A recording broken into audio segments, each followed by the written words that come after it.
A little bit about the election. You just got reelected for another time. You're very adamant about not running negative campaigns. Yes. So why is that? Because it seems like not everybody plays in that area. It's funny, somebody just made a comment the other day. They were congratulating me and asking me about the speaker's position that I've recently been elected to, and saying about partisanship, not being partisan. And I said, well, I've never really been partisan, and it's more about the ideas and getting people to discuss the ideas and coming up with something that's good for Canadians rather than trying to put somebody down. And I've always been that way, and I want to continue. So no, I like to keep a positive campaign. People want to hear what I will do for them, or what the Liberal Party will do for them, but I don't want to knock somebody down. And if somebody comes up with something that is erroneous or doesn't make any sense, hopefully I'll have the facts to put them in line that way. To call them names is not a way of doing it. I think the most negative thing I ever heard you say during a campaign was, I wish people would come prepared. Did I say that out loud? I actually said that one out loud, and it was appropriate at the time, because it wasn't a very good response, and then they were taking shots at you anyway. So it was I kind of chuckled when it happened, because it was like, wow, that's the most negative thing I've ever heard him say. That was I think it was a Cogeco debate or something. Yeah, somebody was throwing something out, and it doesn't make any sense. I mean, where were they getting these things? But right. No. So this is your fourth term. Fifth, 2004, 6, 8, fifth. Oh yeah. Yeah. Okay. Wow. Time flies. So you're the MP for Nipissing-Temiskaming. So Yes. One of the questions that's kind of coming up now is, how do you become Speaker of the House? Because people don't understand the process of that. The process is, well, let me start with the history first. The history is that the Speaker's position is one that is very prestigious, and it's an honor to be in it. And historically, one person would be elected Speaker, and they would have to report what the House of Commons wanted to say to the King, or the Queen at the time. Now, the King and the Queen had a little bit more power back then, and if they didn't like what was said, it wasn't uncommon to maybe have the Speaker, I guess, decapitated, knocked off, killed. Wow. Yeah. So the Speaker's position was one that did not have a long life with it, but it was very prestigious. So what happens is, if you notice, once a Speaker gets elected, you'll see him being dragged in, or him or her being dragged in, by the Prime Minister and the Leader of the Opposition. And you're supposed to put up a fight, because it's a tradition of why there's a fight going up, and why people want it but really have some reticence to going through with it. But the process itself is, when there's an election called, the election takes place, and whoever's elected, every name is put on the list to become Speaker.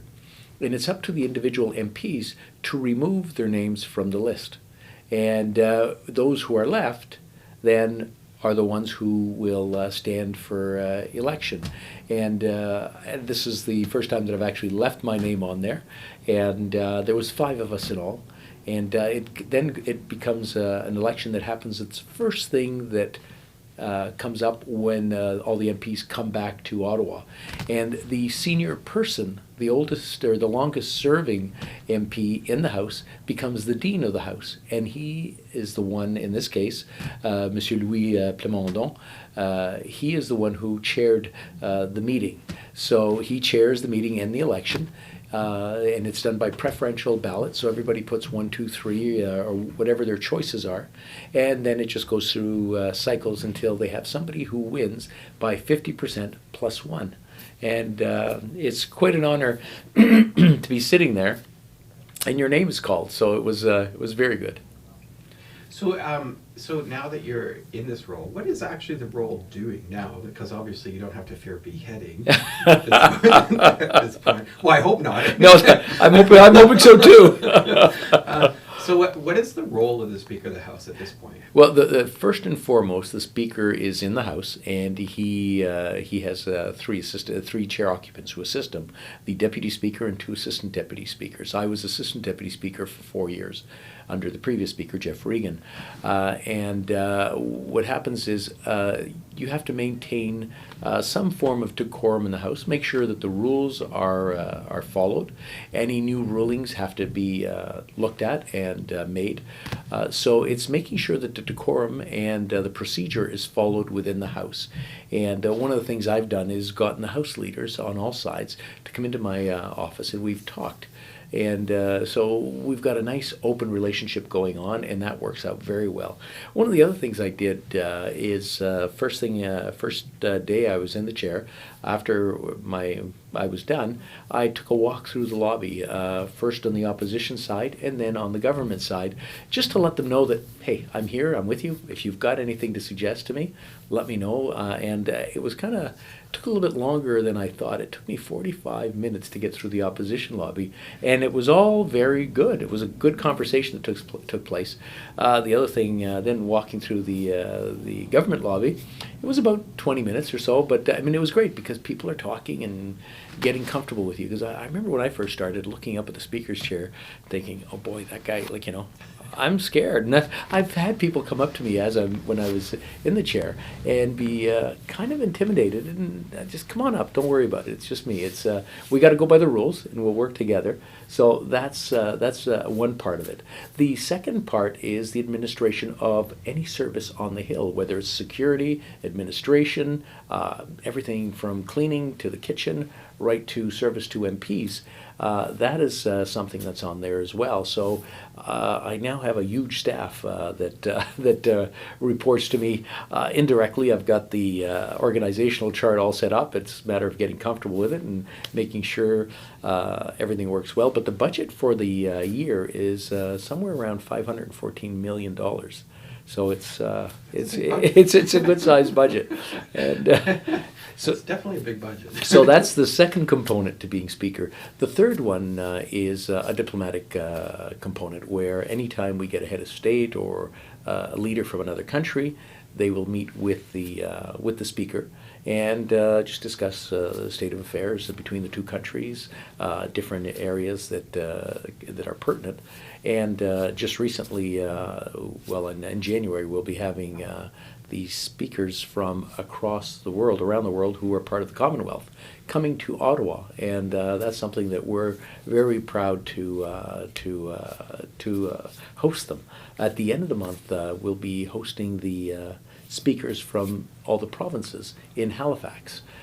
Which is really nice because you get to know people from around the country as well. And the nice thing about doing that, I mean, some people ask about, well, how does that affect the riding? I think it gives us a lot more profile, and people know where Nipissing-Temiskaming is. And when you're working as an MP and as Speaker, I find that when you call in one of the ministers to come up, you have their ear fairly quickly, and they're very cooperative. Well, I was just going to say, because that's usually the next question, and what about the writing, right? Because that's always the question. I mean, I've heard it already a couple of times that people were asking, well, what happens now? Do they have another election? No. No, still your MP. Above all else, I am the MP for Nipissing-Temiskaming, right. And that's very important to me. Yesterday I was up in Temiskaming Shores, or Monday I was up in Temiskaming Shores. Today I'm meeting with people in the riding office, so I'm still back and forth pretty well every weekend. It's good to see that you're still busy. Thanks. Right. No shortage of things to do. No, lots of mileage on the car. So it's a minority government this time. So do you think this is going to be more of a challenge this time for the Speaker of the House, or do you think it will be an easier time because it will be more cooperation between all the different parties? We're going to have to wait and see how that goes. I'm not going to jinx it by saying it's going to be a cakewalk or say it's going to be very difficult. But out of the 5 terms that I've served, this is the 5th one, 4 have been minority governments. So I have a good idea of what goes on with minority governments, and it's more a matter of respect in the House. And if we have respect in the House for each other, I think it'll work out much better. And it was interesting, the House leader for the one of the parties came to see me the other day and said, "Thank you for the unanimous consent, the way you handled it." And I thought, "What do you mean?" And what happens with unanimous consent is somebody gets up on a point of order and reads out what they think they will find unanimous consent within the House. And common practice in the past has been somebody starts reading, and because it's a third or fourth party, automatically somebody says, no consent, and it dies. So nobody even gets to hear the idea. So the way I see it, and the way I'd like to see it, is this person got up and they started reading, and all of a sudden somebody said, no, and they started, I got up and said, no, let's hear it out, and once we have it, then we can say yes or no. And of course they said no, but they got to hear it out. What I want to see in the House is more debate on ideas and concepts, not people in parties, or not individuals in parties. So just because somebody gets up and someone doesn't like them, or they don't like the other party, they're going to turn it down. What I want to see is more ideas and concepts being discussed, and it'll take some time, but I think it'll work out well. And it was interesting because the person who came to see me was not a member of the party that had the unanimous consent, but it was one of the smaller parties, and they said, "I'm just glad to see that happen because that'll give us a chance to actually put our ideas out there." So your approach it's kind of like a daycare, is my way of envisioning it. Yeah, sometimes, yes. We're all going to play together now, yes, kind of thing. Exactly. So is it being receptive? It obviously must be to some degree because, you're well known with the other MPs and stuff, and right. well respected and very well liked. I'm glad you're saying that. Well, no, thank you. Because I was in Ottawa a few weeks ago, and that was part of the conversation. That was actually the day you were elected. I saw the picture on Facebook, and I was hurt that you didn't call me up, but that's okay. Well, you were a little busy that day, so you were a little busy. You were being dragged up to. Yes. Yeah, that was a very hectic day. Yeah, so I wasn't going to interfere with that because there was a lot going on. But it was you even because I was with all the parties, and you were very well respected by all the parties. So I actually was quite impressive. Well, thank you. And it was my first meeting was actually as the election just happened, so it was actually kind of all very new. Oh, perfect. Yeah, it's kind of funny. Yeah. So anyway, so I passed that on to you. Well, I appreciate that. Thank you. So do you think that this is going to move the government in a much more favorable position in moving things forward, or do you think it's just, because some people are fearing that this might be a situation where the government kind of stalls on issues, that they're not able to get things done because there's so much, no one's really in control, and you didn't form a coalition government this time with your party, so it seems to be like a case-by-case basis. It's an interesting tactic. It's what we've always known in Canada. I think there's only been one coalition government, and that was First World War, I believe, with Borden, or was it Borden? And Laurier. Yeah, it was a while ago. It was before my time. So coalitions are not something we know a lot of, or we do a lot in Canada. But there is cooperation. I mean, we look at Pearson, who had a minority government. We got healthcare out of it, and it's about people working together. And Pearson happens to be one of my favorite prime minister. He's low key, but working with others to make things happen. And I just feel that that's probably what we should have more of, as opposed to someone who just wants to come out and make their mark, or we've seen so many prime ministers who are wonderful prime ministers, but their character is a little bit different, and it's just different ways of doing things. I think Mr. Pearson was more my style. Right. I mean, just being in the speaker's position and ruling in the House, what you have to do is you have to be nonpartisan. So just that position alone, and I think one of the reasons I did get elected, and the honor about this is, it is your peers, 337 other people who are MPs choose the speaker, which to me, that is the greatest honor there is. But they realize that, okay, this person is impartial, and that's one comment I heard often, is you can be strict, but you're fair, and you're very impartial to. It's about doing what's right. It's not about doing what one party does or another party just to gain favor in one way or another. So to me, that that's what it all comes down to. And I think in the long run, you gain respect that way. In the short run, you do make some enemies, but those enemies tend to respect you, and they don't mind you after a while. Well, yeah, I think you come around eventually. Exactly, is my impression. exactly. So, yeah, so you are going back to Ottawa. I think you're just getting ready for Christmas break. I think. Exactly. We're in the Christmas break as it is right now. It was as of last Friday. So. But people don't think you work. I'm here. You suddenly stop working all of a sudden, like that you don't do anything after because it's kind of funny. I'm like, No, it is. He's in his office. I know he is. It's funny because I came back Friday night late. I think we got in around 9:30, 10 o'clock because there was stuff going on till later in the day. Got home, and then the next day there was an event in the morning and stuff in the afternoon. I think I actually had Saturday night off, and then Sunday there was something else. It was in the afternoon. Then Monday off to New Liskeard. We had I met with a school. I was in a class, and then met with different constituents, and then back and forth. And no, it doesn't stop. It just doesn't stop. It goes and goes. People don't understand about elections too. Like how much time consuming is an election when you're actually in that campaign mode? It's 26 hours a day.